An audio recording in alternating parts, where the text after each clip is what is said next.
Bueno, el día de hoy estamos aquí con Daniel García Peña. Daniel hace parte de la comunidad Juan Ramoniana justamente porque es padre de una de nuestras compañeras. Daniel es una persona muy reconocida por su trayectoria, dentro de la cual ha sido historiador, periodista, político y ha trabajado con temas relacionados con paz. Daniel, muchas gracias por ser parte de este proyecto y por aceptar la invitación a la entrevista. Con mucho gusto. Para iniciar, me gustaría que nos contaras un poco sobre este concepto tan complejo que es la paz total. Eh, A ver, la paz total hasta ahora es un propósito, un anuncio del nuevo gobierno, donde han señalado algunos aspectos, pero donde hay también muchas dudas y todavía elementos por desarrollar. La idea central es que el concepto de paz, que se ha ligado durante ya varias décadas, se ha centrado siempre en las negociaciones con los grupos armados insurgentes, con las FARC. En su momento está el tema del ELN, Colombia tiene una larga historia, procesos de paz con el M-19 en los años 90 y otros grupos. Pero con paz total lo que se está diciendo es que el conflicto colombiano es mucho más diverso, que hay muchos actores nuevos y algunos viejos, pero que ya nos está simplificando la paz con esos grupos de carácter insurgente. Hay grupos como el Clan del Golfo, que son herederos que son los que han salido de lo que en una época fue el proceso de los paramilitares. Hay grupos de narcotraficantes, hay una multiplicidad de actores. Entonces la idea de la paz total es que si queremos algún día superar el conflicto armado, hay que tener políticas para cada uno de estos diferentes tipos de organizaciones armadas. ¿Y qué tan real ves esta superación del conflicto con este? A ver, la verdad, como digo, yo tengo todavía dudas y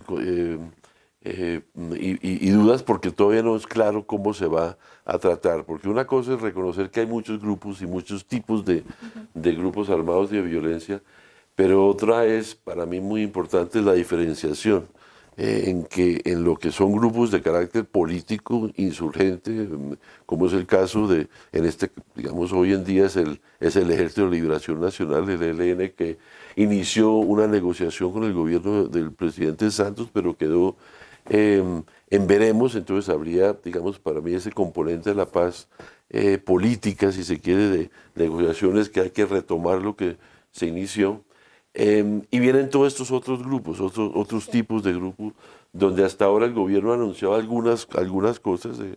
Se propone que esta semana ya van a presentar un proyecto de ley de sometimiento a la justicia, que es distinto, porque no es una negociación política, sino un procedimiento para que los grupos entreguen armas, entreguen dineros a cambio de una reducción en las penas para la cárcel, ¿no? Entonces, de todos modos, es un sistema distinto al que se ha tratado con los grupos insurgentes. Entonces, yo te contesto diciendo que conceptualmente creo que la idea está bien, pero todavía falta mucho para aclarar exactamente qué se puede negociar y cuáles son las motivaciones para que estos grupos, para un grupo de narcotraficantes, ¿cuál es el incentivo para entregarse? Sí. Si el negocio siguen lucrándose del mismo, y ahí vienen mis dudas, hasta qué punto es viable o no este propósito que hasta ahora se ha apenas enunciado. Sí, bastante complejo. Justamente un poco relacionado también con esto del narcotráfico. Hace poco tú escribiste una columna en El Espectador en la que hablas sobre la relación entre Colombia y Estados Unidos y sobre como todas las políticas antidrogas y la guerra antidrogas y todo esto. ¿Tú también cómo ves esa situación? ¿Qué opinas también de eso? Pues, sí. A ver, el tema del narcotráfico digamos, el más complejo de todos estos aspectos que tienen que ver con la paz total, porque a diferencia de otros aspectos del conflicto colombiano que son, digamos, de origen colombiano, son hechos en Colombia, tienen soluciones que tienen que ver con políticas del Estado colombiano, el narcotráfico no. El narcotráfico es un fenómeno internacional, global, donde la eventual solución pues no depende de Colombia, sino la capacidad de convencer al mundo entero. Al fin y al cabo, existe a partir de 1961 una convención única de Naciones Unidas frente al tema del narcotráfico y por lo tanto lo que hoy existe, que es el prohibicionismo mediante la represión, pues implicaría un cambio que abarcaría pues prácticamente a la comunidad internacional en su conjunto.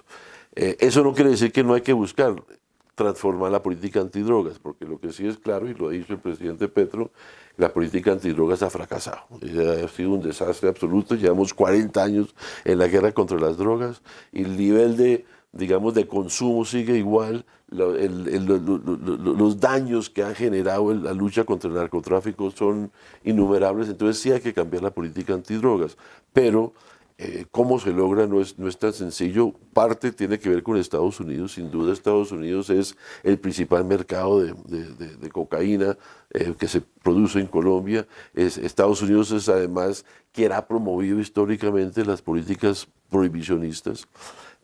Y hoy creo que hay un contexto que puede ser favorable para abrir el debate. En Estados Unidos, por ejemplo, ya hay 16 de los 50 estados que ya tienen la marihuana legalizada para usos recreativos. Ya hay un estado que es el estado de Oregon, donde a partir de este año han descriminalizado la cocaína, heroína y las drogas fuertes. Entonces, digamos que hay una tendencia hacia la legalización en algunas partes de Estados Unidos que puede abrir un debate con Estados Unidos sobre el tema. Y por eso, pues, mi columna se va en esa dirección de cómo aprovechar.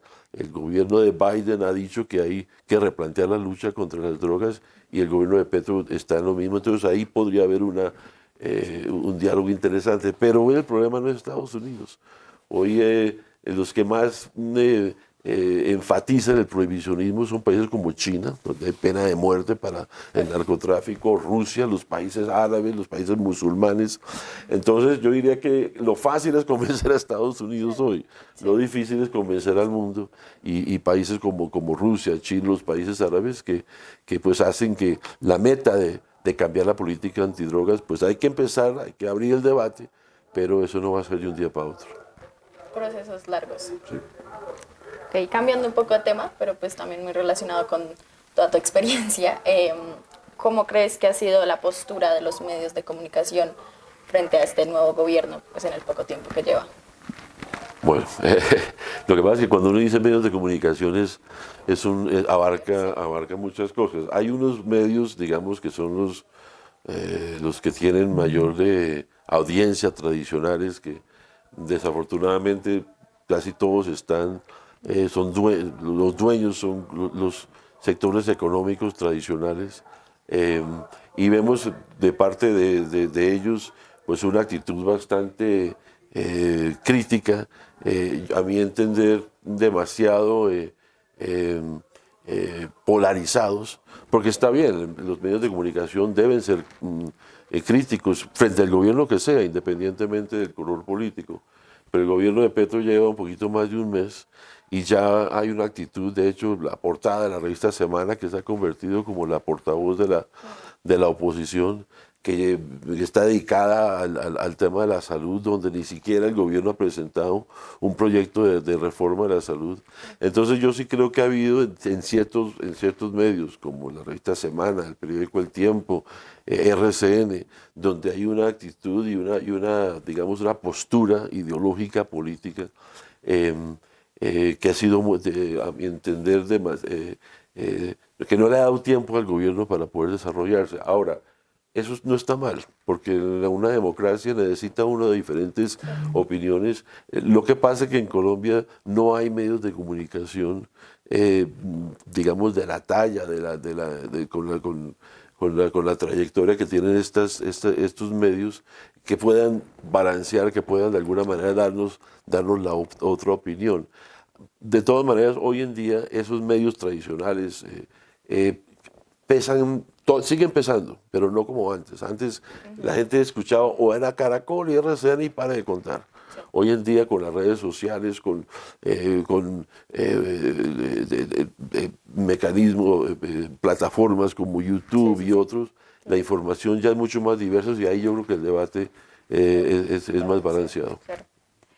Y bueno, también un poco con el tema, y hilando con lo que ya veníamos antes, ¿cuál es la responsabilidad justamente de estos medios en procesos con el narcotráfico, con procesos de paz, etcétera, que pues están surgiendo, continuando en este momento? A ver, yo creo que los medios siempre tienen el papel primero de informar, pero informar, como ahora decíamos, en cuestiones como todas estas, donde hay no solamente diferentes puntos de vista, sino también diferentes aspectos de la misma realidad. A veces los medios se van por la fácil, que es coger los titulares y simplemente hacer anuncios, o más bien repetir los anuncios que se hacen en relación con los diferentes procesos, pero hacen muy poco en ir detrás de las decisiones o de los hechos. El periodismo no es simplemente informar, hubo un incendio, sino que debe ir, bueno, ¿por qué fue el incendio? ¿Qué fue lo que pasó? ¿Cuál es el contexto en el cual se dio esa noticia? Entonces creo que desafortunadamente muchas veces nuestros medios tienden a hacer, el limitarse digamos, a describir y a informar lo que sucede, pero muy poco en explicarle a la gente por qué sucede, cuáles son las diferencias, opiniones y posiciones. Y en eso, desafortunadamente, nuestros medios están muy polarizados. Cuando uno ve, y no es para idealizar ni mucho menos, pero en otros países como en Francia o Estados Unidos, uno ve noticiero y siempre va a haber un tipo de izquierda, otro de derecha, uno está a favor, otro está en contra, y el lector o el televidente el radioescucha tiene la posibilidad de tener diferentes puntos de vista y llegar a su propia conclusión. En Colombia es más complicado porque uno va a un medio y son todos en contra, y yo a otro y están todos a favor. Y entonces y hay algunos, no voy a generalizar, algunos que sí lo hacen mejor que otros, pero creo que ahí es donde la responsabilidad de los medios es entregarle al público, al lector, al televidente, los diferentes elementos para que pueda llegar a su propio juicio. Bueno, muchas gracias, Daniel. Bueno, con el mayor Gracias por gusto. la entrevista. Con el mayor gusto.